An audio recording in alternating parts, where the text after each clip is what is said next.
সন্দেশখালী কাণ্ডে প্রধান বিচারপতির পথ আটকে নিজের পায়ে নিজেই কুড়ুল মেরেছিলেন, সে কথা আমরা গতকালকেই বলেছিলাম। আর সেই মতোই পদক্ষেপ শুরু করে দিয়েছে রাজভবনও। গতকালকে ফ্যাক্ট ফাইন্ডিং টিমকে গ্রেপ্তার করা হয়, নিয়ে আসা হয় লালবাজারে। 151 সিআরপিসি ধারায় তাদের গ্রেপ্তার করা হয়, কিন্তু তাদের আটকিয়ে রাখতে পারেনি কয়েক মিনিটের মধ্যেই। এক কথায় কয়েক মিনিট বা কয়েক ঘন্টার মধ্যেই তাদের ছেড়ে দিতে বাধ্য হন।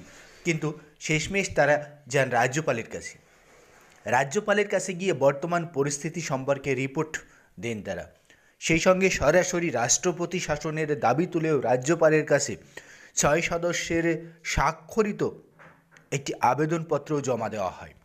আর তা নিয়েই এবার সরাসরি পদক্ষেপ শুরু করলেন রাজ্যপাল সিবি আনন্দ বোস। শনিবার বিকেলে দিল্লি থেকে কলকাতায় এসেছেন এই টিম, যে টিমের প্রধান দায়িত্বে ছিলেন প্রাক্তন প্রধান বিচারপতিকেও আটকে দেওয়া হয়েছে। অ্যারেস্ট করে তাকে লালবাজারে নিয়ে যাওয়া হয়েছিল, তারপর তিনি মুক্ত হন।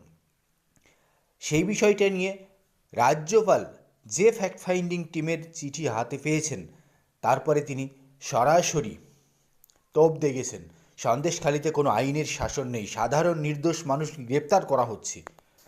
তাই এই বিষয়ে এবার সরাসরি পদক্ষেপের জন্য সন্দেশখালী সংক্রান্ত বিষয় নিয়ে রাজ্যপাল সিবি আনন্দ বোস ফ্যাক্ট ফাইন্ডিং টিমের কাছ থেকে পাওয়া রিপোর্ট এবং ফ্যাক্ট ফাইন্ডিং টিম দিল্লিতে ফিরে গিয়ে যে রিপোর্ট স্বরাষ্ট্র দপ্তরে জমা দেবেন, সেই দুটো রিপোর্ট মিলিয়ে দেখেই পরবর্তী পদক্ষেপ করবে কেন্দ্রীয় স্বরাষ্ট্র দপ্তর। এই মুহূর্তের সবচেয়ে বড় খবর, রাজ্যপালের দেওয়া রিপোর্ট এবং ফ্যাক্ট ফাইন্ডিং টিমের দেওয়া রিপোর্ট, দুটো রিপোর্ট পাওয়ার পরেই সরাসরি পদক্ষেপ করতে চলেছে কেন্দ্রীয় স্বরাষ্ট্র মন্ত্রক।